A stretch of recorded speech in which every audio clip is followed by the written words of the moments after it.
Ketika mereka belajar tapi tidak dikasih tahu maknanya apa, mereka nggak tahu sekali saya belajar ini faedahnya untuk apa, maka si otak itu akan mencoba menghapus materi yang kita pelajari.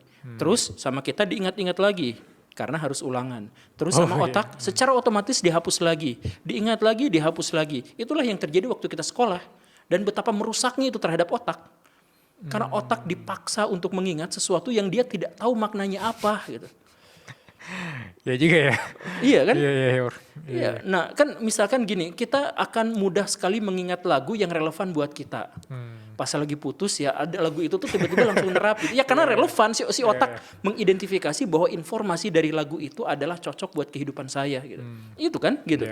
Cara kerja otak tuh begitu. Nah kemudian kita belajar sesuatu yang kemudian dihapus lagi sama otak, dipelajari lagi ya rusak lah. Setelah rusak si otak itu akhirnya apa? Trauma belajar. Makanya waktu SMA kita pas sekolah itu pelajaran paling menarik buat siswa di sekolah itu adalah pelajaran kosong, jam kosong. Iya kan? Iya. Sama olahraga kalau saya. Ya sama olahraga. Ya olahraga seru banget. Nah tapi balik lagi, kenapa siswa-siswa kita suka sama pelajaran kosong? Ya karena coba pikiran paling sederhananya gini. Saya menghabiskan waktu untuk sekolah dan ayah ibu saya menghabiskan uang agar saya bisa bersekolah. Jadi ketika jam kosong harusnya saya demo, saya marah pada sekolah itu. Karena saya sudah bayar, saya sudah mengorbankan waktu saya sudah mengorbankan perhatian saya. Kenapa juga dikasih jam kosong? Kan marah. Tapi kenapa siswa malah senang? Karena siswa trauma belajar. Jadi otaknya udah sangat menderita. Jadi pendidikan dalam hal ini bukan memajukan.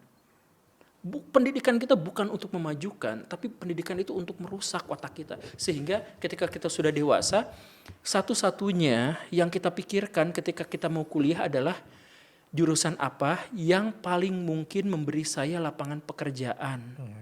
Biar apa? Biar saya bisa menggunakan ijazah itu untuk mengemis-ngemis pekerjaan di kantor-kantor orang.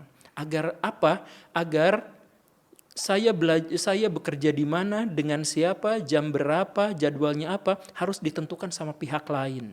Karena apa? Saya sudah tidak lagi bisa berinisiatif, otak saya sudah rusak duluan. Jadi ketika orang dikasih pengangguran, seharusnya dia seneng. Ya, kreativitas bisa dilakukan sendiri atau sama tim ya. Harusnya dia seneng. Tetapi orang Indonesia ketika dikasih pengangguran, dia stres, dia tertekan. Karena apa? Karena dia tidak tahu apa yang harus dia lakukan. Waktu jam kosong yang bikin seneng itu, ketika jam kosong terjadi, apa yang dilakukan siswa-siswa kita?